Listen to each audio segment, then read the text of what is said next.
नमस्कार। मेरा नाम प्रकाश हिंदुस्तानी है और मैं समय समय पर फिल्मों से संबंधित वीडियो भी बनाता रहता हूँ। मैं फिल्मों की समीक्षा भी करता हूँ। मैंने अपनी जिंदगी में सैकड़ों फिल्मों की समीक्षा की है और आज तक मैंने किसी भी फिल्म को मुफ्त में नहीं देखा। मैं टिकट लेकर फिल्म देखने जाता हूँ। फिल्म अच्छी लगती है तो बोलता हूँ अच्छी फिल्म है, खराब लगती है तो बताता हूँ खराब फिल्म है। चाहे निर्माता कितना भी बड़ा हो, कंपनी कितनी भी बड़ी हो, प्रचार पे कितना भी पैसा खर्च किया गया हो, मैं किसी के टुकड़ों का भिखारी नहीं हूँ, आदी नहीं हूँ। मैं अपने पैसे से पॉपकॉर्न खरीदता हूँ, अपने पैसे से समोसा खरीदता हूँ और फिल्म देखता हूँ। सही बातें अब तक बता।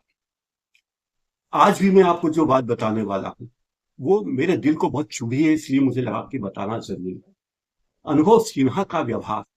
अनुभव सिन्हा फिल्मकार हैं जिन्होंने IC-814 फिल्म बनाई।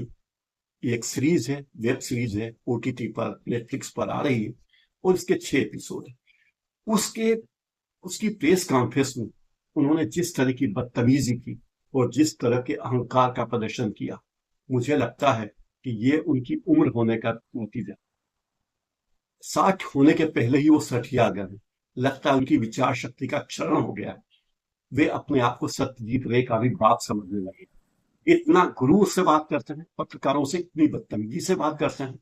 और पत्रकारों को कहना चाहिए था कि तुमने हमें बुलाया है अनुभव सिन्हा, इसलिए हम यहाँ आए। तुम्हें बता देना था कि अगर तुमने ये सीरीज नहीं देखी है तो मेरी प्रेस कॉन्फ्रेंस मत आना। मुझसे सवाल पूछने के पहले 5 बार सोच लेना। ये क्या तुम, वो बार बार पूछते रहे क्या आपने ये सीरीज देखी, क्या आपने ये सीरीज देखी। और उनको, पत्रकारों को ये भी बता देना था कि आप मुझसे यही सवाल पूछिए, ऐसा सवाल मत पूछना कि मैं थोड़ा असहज हो जाऊं। केवल मेरी जय जयकार ही करना और ये बताना कि अनुभव सिन्हा तो सत्यजीत रे के भी पितामह है, बाप है, दादा है, इतने महान फिल्मकार है, क्योंकि वो तो विश्व सिनेमा के महान गुरु हैं। अरे भाई, आपने कुछ अच्छी फिल्में बना दी, लेकिन अब जो गलतियां आप कर रहे हो उसके बारे में भी तो सोचो। आप जरा, मैं अपनी बात आगे बढ़ाऊं उसके पहले जरा ये वीडियो क्लिप देख लीजिए, फिर मैं इसके बारे में बात करूंगा। Sir sir one minute. Ministry में बुलाया गया था तो क्यों बुलाया गया था? That statement has been declared. Statement जारी करना पड़ा। मैं इसके ऊपर बात कर रहा हूँ, आपको दोबारा देना पड़ा ना भाई। Sir one minute. अनुभव ये सही सवाल बोला। आपका है? सब बीने जर्नलिस्ट था मेरा, नहीं सब बीने जर्नलिस्ट मेरा। नहीं, ये जो सवाल आपने पूछा, हाँ, क्या वो आप फिर आरोप बताइए। नहीं, मेरा ये था। सर, बैठ के। चाहे सर बैठ जाइए ना। असली नाम को ना बताना। अब जब आईएन मिनिस्ट्री में गए तब उसको वापस से आपको करेक्ट करना आप पड़ा। ये सवाल आपका है? सब बीने जर्नलिस्ट था मेरा, नहीं सब बीने जर्नलिस्ट मेरा। नहीं, ये जो सवाल आपने पूछा, हाँ, क्या वो आप फिर आरोप बताइए। नहीं, मेरा ये था। सर, बैठ के। चाहे सर बैठ जाइए ना। असली नाम को ना बताना। अब जब आईएन मिनिस्ट्री में गए तब उसको वापस से आपको करेक्ट करना आपने पड़ा। सीरीज देखी है? सर, मैं आपसे आपने सीरीज देखी है? में गए उसको सीरीज देखी है? मैं सीरीज देखी है? सर, मैं आपसे आपने सीरीज देखी है? में गए उसको सीरीज देखी है? मैं आईएनबी सीरीज देखी है? मैं आईएनबी मिनिस्ट्री सीरीज देखी है? जो ऑफिशियली काम हो सीरीज रहा है देखी है? उससे बात कर रहा हूँ। मैं बात नहीं कर सकता आपसे। आपने आईएनबी सीरीज देखी है? मैं आईएनबी मिनिस्ट्री सीरीज देखी है? जो ऑफिशियली काम हो सीरीज रहा है देखी है? उससे बात कर रहा हूँ। मैं बात नहीं कर सकता आपसे। आपने सीरीज ही नहीं देखी है। सर बैठिए। Okay. Once again, thank you so One much, minute, my sir. dear friend. आपने देखा अनुभव सिन्हा कैसे पूछते हैं पत्रकारों से, आपने फिल्म देखी, आपने फिल्म देखी, मैं आपके सवाल का जवाब नहीं दूंगा। अबे उल्लू के पट्टे, क्या पहले ये बताया था कि फिल्म देखने के बाद ही आना? क्या तुमने बताया था कि सवाल पूछने के पहले मेरी जय जयकार करना? प्रेस कॉन्फ्रेंस तुमने बुलाई है या चाटू करो की कॉन्फ्रेंस बुलाई है? पहले बता देना था। और प्रेस कॉन्फ्रेंस का मतलब क्या होता है? प्रेस कॉन्फ्रेंस का मतलब प्रेस कॉन्फ्रेंस, प्रेस वाले कुछ भी सवाल पूछे। लेकिन धिक्कार है उन पत्रकारों को जो फिल्मकारों के टुकड़ों पे पलते हैं, फोकट का सिनेमा देखने जाते हैं, फोकट का पॉपकॉर्न और समोसा खाने के लिए दौड़े चले जाते हैं, फोकट की दारू मिल जाती है, फोकट में उनको घूमने के लिए ले जाया जाता है कि साहब शूटिंग दिखाने ले जा रहे हैं। ये सब रिश्वत है फिल्म पत्रकारों की। और ये फिल्म पत्रकार इतने बिक गए हैं कि वो निर्माता और निर्देशकों की गालियां सुनने को भी सहमत है। इस पर भी वो जी हुए कहते हैं। वो करेंगे, फिल्म आने वाली है उसकी जानकारी, उसका वीडियो बनाएंगे, उसकी समीक्षा लेंगे, फिर फिल्म के पोस्टर की समीक्षा करेंगे, फिर फिल्म के ट्रेलर की समीक्षा करेंगे, फिर फिल्म के गाने की समीक्षा करेंगे, और फिल्म आएगी तो फिल्म को 4 स्टार, 5 स्टार, 4.5 स्टार बांट देंगे, उनके जेब से जा रहा है। और बेवकूफ कौन बनता है? दर्शक। दर्शक को पता लगता है कि अरे इस फिल्म की तो सभी तारीफ कर रहे थे और फिल्म तो इतनी बनकस निकली, बकवास निकली। लेकिन ये हो रहा है तो क्या किया? मुझे लगता है कि जिस तरीके से अनुभव सिन्हा ने यहां बर्ताव किया है इस प्रेस कॉन्फ्रेंस में, ऐसा ही बर्ताव, लगभग ऐसा ही बर्ताव एक अभिनेत्री कर रही थी, और उसे चंडीगढ़ एयरपोर्ट पर एक महिला जवान ने जो शिक्षा दी थी, वैसी शिक्षा कोई पत्रकार अनुभव सिन्हा को न दे दे। अनुभव सिन्हा को लगता है कि वो बहुत बड़े महान फिल्मकार हैं और उनकी हर चीज इतनी महान है कि पत्रकार आके उनके घर के कारपेट साफ करेंगे। अनुभव सिन्हा ने कुछ फिल्में अच्छी बनाई, लेकिन IC 814 के बारे में तो भाई आपने जो फिल्म सीरियल बनाई है, फिल्मों की कड़ी बनाई है, तो कुछ बातें इसमें बहुत ही गंदी है। गंदी ये कि इन्होंने धंधे के लिए फिल्म बनाई, और OTT के लिए जब फिल्म बनाते हैं तो उनका पहले से एग्रीमेंट हो जाता है। OTT की फिल्में पूरी दुनिया में दिखाई जाती हैं, 190 देशों के 200 करोड़ लोग इन फिल्मों को देखने वाले होते हैं। सिनेमा घरों में तो देखने वालों की संख्या सीमित होती है। तो इस फिल्म में उन्होंने उन दर्शकों का ख्याल रखा जो भारत के नहीं है, या उन दर्शकों का ख्याल रखा है जो भारत को कमजोर देखना चाहते हैं, जो भारत को कम्युनल देखना चाहते हैं। और ये फिल्म लगातार ऐसी गलतियां दिखाती हैं जो आपको सोचने पर विवश कर देती है कि फैक्चुअल मिस्टेक्स तो नहीं होनी चाहिए, आखिर तथ्यात्मक गलतियां करने की जरूरत क्या? ये बात ठीक है कि गंगा जमुना तहजीब के आप समर्थक हो, अलीगढ़ मुस्लिम विश्वविद्यालय के छात्र हो। एक भाषण मुझे उनका मिला, एक छोटी सी क्लिप मिली जो उन्होंने AMU एलुमिनाई की बैठक में कही थी। आप जरा देखिए, मैं उनका समर्थक हूं और इसमें उन्होंने कोई ऐसी गलत बात नहीं कही है, लेकिन उनकी अच्छी भावनाएं देखिए, इस देश के बारे में कितने अच्छे विचार रखते हैं अनुभव सिंह। हिंदुओं और मुसलमानों के बीच में जितना प्यार था उतना ही है, बढ़ा ही होगा, कम नहीं हुआ है। मतलब जब मैं अलीगढ़ पढ़ने आया था 1982 दिसंबर में, तो बनारस में मेरे परिवार में, मेरे पड़ोस में, मेरे दोस्तों में ऐसा जिक्र था कि जैसे पाकिस्तान जा रहा हूँ, और मुझे भी लगता था। और मैं ऑनेस्टली बात करूँ तो मैं बहुत खुदगर्जी से आया था यहाँ पे कि ठीक है वो पाकिस्तानी होगा तो जाएंगे, अपनी अपन डिग्री लेके आ जाएंगे, फिर जॉब करेंगे, फिर बात खत्म। और फिर जब यहाँ आया और फिर यहाँ मिला लोगों से, यहाँ दोस्तों से मिला, दोस्त बने, ऐसे ऐसे दोस्त बने कि आज सरमत भाई को मिला 30 साल बाद, मुजम्मिल को मिला, पता नहीं चले गए शायद वो लोग, 30 साल बाद मिले, और बिल्कुल वैसे के वैसे मिले जैसे तब मिलते थे। इतना कुछ दिया इस यूनिवर्सिटी ने। ये जो सिंबलिज्म है ना, ये सिंबलिज्म है जो आपने टोपी दी मुझे, ये हमारी परंपरा है जो सिंबलिज्म से आई है। इसको लेके एक कुछ भी कहानी बनाई जा सकती है, इसको लेके मेरे बारे में 1000 बातें की जा सकती हैं, की जाएंगी, और मुझसे लड़ने को तैयार है, कोई समस्या नहीं, क्योंकि वो जाहिल अनपढ़ लोग हैं। बात ऐसे मुझे लगता है कि ये अच्छा ही हुआ कि गांधी जैसी फिल्म अनुभव सिन्हा ने नहीं बनाई, उससे एक विदेशी आदमी ने बनाया और फिल्म ऑस्कर तक जीती। इस फिल्म में तथ्यों के साथ छेड़छाड़ की गई। भाई, अमृतसर एयरपोर्ट पर IC 814 45 मिनट खड़ा रहा। आप बताते हो कि फिल्म में बताते हो कि कैप्टन की गलती थी, जबकि अमृतसर एयरपोर्ट पर कैप्टन ने चतुराई से विमान को उतारा था। एयरबस को उतारने के लिए अमृतसर एयरपोर्ट सही नहीं था, लेकिन उसने अपनी जान जोखिम में लेकर अपने विवेक का इस्तेमाल करके विमान को अमृतसर में उतारा और 45 मिनट तक उसे रोके रखा ताकि सरकार कोई एक्शन ले ले। लेकिन आपने उसके बारे में कुछ नहीं दिखाया, आपने उससे नकारात्मक दिखाया। विमान में चढ़े 5 आतंकवादियों के नाम आपने ऐसे दिखाए, भोला, बर्गर, डॉक्टर, शंकर। उसमें भोला और शंकर नाम आपने रखे। आपने कहा कि आतंकियों ने अपने कोड वर्ड यही रखे, तो फिर उसमें आपने डिस्क्लेमर में डंडा पड़ने के बाद अकल क्यों आई? आपने डिस्क्लेमर क्यों नहीं दिखाया? उस वक्त भारत के विदेश मंत्री जसवंत सिंह थे, आपने फिल्म में उनका नाम विजय भान सिंह दिखाया। अगर आप भारत के विदेश मंत्री का नाम गलत दिखा सकते तो आतंकियों के नाम क्यों सही नहीं दिखा सकते? लेकिन नहीं दिखाया। और ऐसा लगता है पूरी फिल्म में भारत सरकार ने विमान यात्रियों को बचाने के लिए जो भी कोशिश की वो कमतर कोशिश थी। और आतंकवादी तो बड़े भले आदमी थे, दया के पात्र। पूरी फिल्मों में, पूरी सीरीज में भारत सरकार को खलनायक बता दिया, जबकि खलनायक पाकिस्तान था। ISI और आतंकवादियों को इतना पोलाइट दिखाया गया है कि क्या कहें।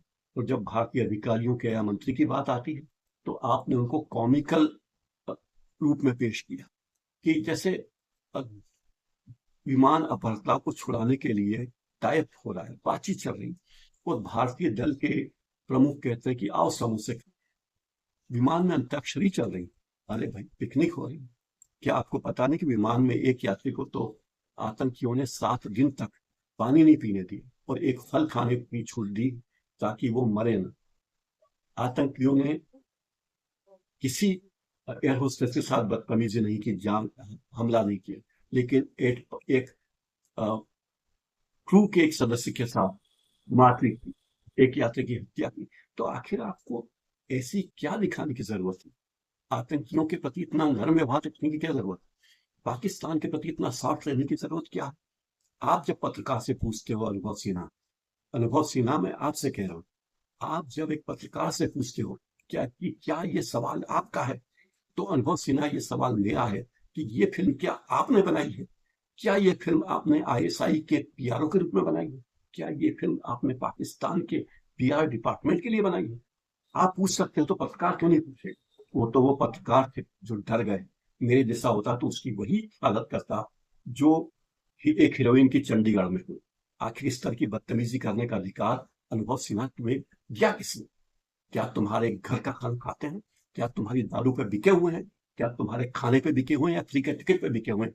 तो फिल्म समीक्षकों तुम भी होश में आ जाओ, अमीर से रहो। तुम अपनी इज्जत नहीं करोगे तो न तुम्हारी फिल्मों की समीक्षा कोई पढ़ेगा, न तुम्हारे फिल्मों के रिव्यू कोई देखेगा, न तुम्हें कोई इज्जत की नजर से दिखेगा, तुम्हें दो कौड़ी का ही समझेगा। गोदी मीडिया का मतलब केवल नरेंद्र मोदी और अमित शाह की गोदी में बैठना नहीं है। गोदी मीडिया ये भी, तुम भी गोदी में बैठे हो, उसकी गोदी में बैठे हो जो पाकिस्तान की गोदी में बैठे, जो हिंदुस्तान के विरोधियों की गोदी में, और आप उसकी बातें सुन लेते हो, कुछ कहते नहीं। ये बहुत शर्म की बात है। अब जरा ये देखिए क्या कहा उस विमान के एक crew ने। उसकी बातों को ध्यान से सुनिए और ये आम प्रतिक्रिया है, इसे गंभीरता से देखना चाहिए।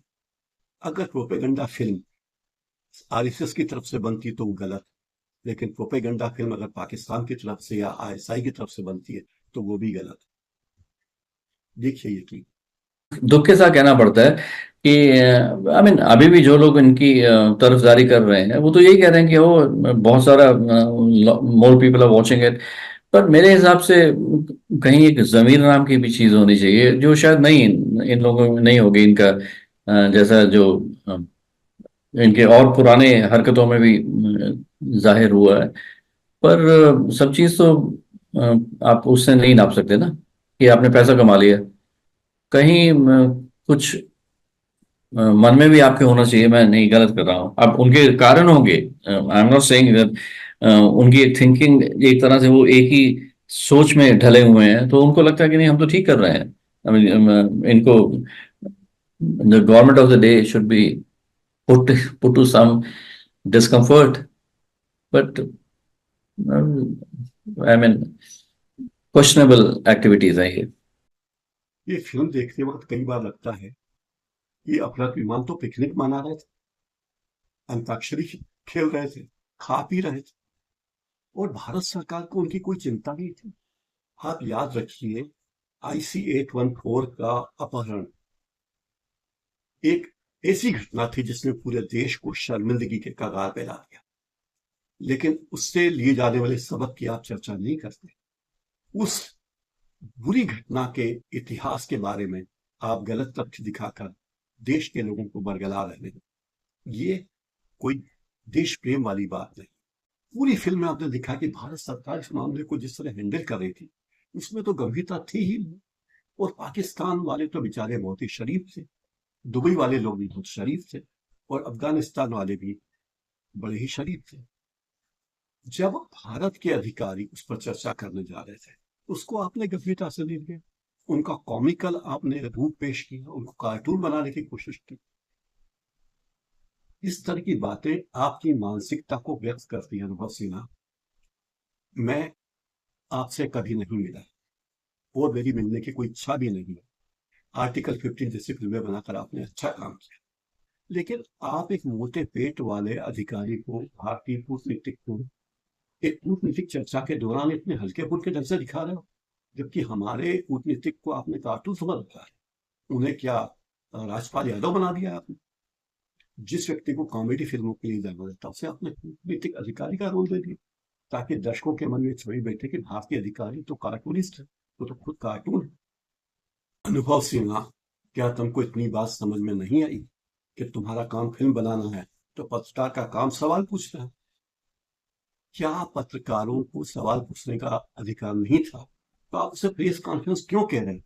उसके प्रचार कॉन्फ्रेंस क्यों कहते हैं? उसका कोई और नाम दिया।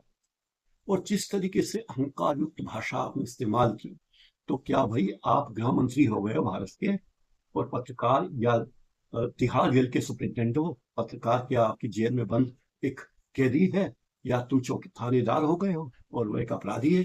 क्या तुम पुतिन हो गए? क्या तुम गृह मंत्री हो गए? अनुभव सिन्हा, तुम्हारे बारे में मेरी छवि अच्छी हो जाती, मेरे मन में तुम्हारे प्रति विश्वास हो जाता, श्रद्धा हो जाती, अगर आप उस पत्रकार को उसके सवाल का जवाब पूरे शांतिपूर्ण तरीके से देते, उससे बताते कि जो उसका सवाल है क्या वो उचित है, या वो बताते कि फिल्म में देखने के बाद आपको पता चलेगा कि जिस तरह की बात आप कर रहे हैं वो ठीक नहीं है, असल स्थिति ये है, पहले आप फिल्म देख लीजिए। ये बात को बहुत आराम से कह सकते।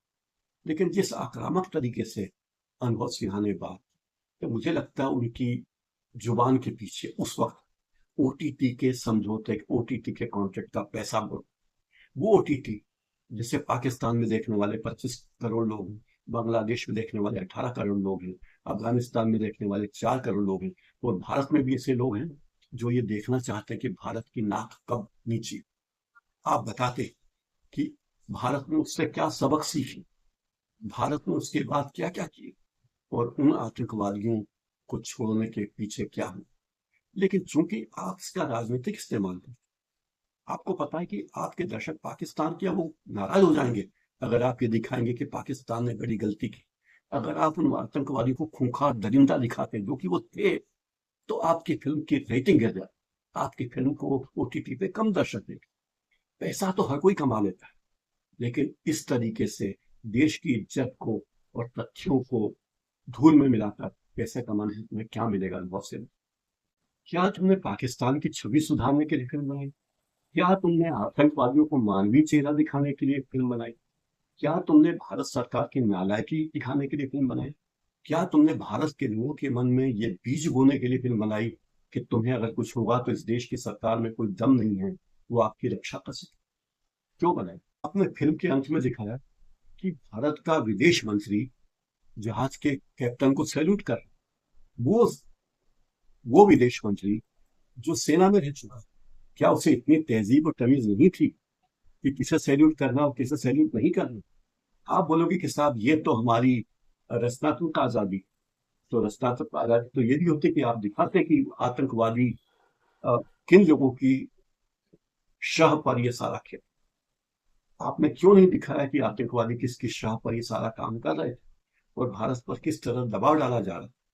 देखिए, हम भारत में हिंदू हैं, मुसलमान हैं, बीजेपी, कांग्रेस है, लेकिन अगर देश की बात आएगी तो हम सब एक हैं, और आप भी यहीं के हिस्से हो, इस बात को मत भूलिए।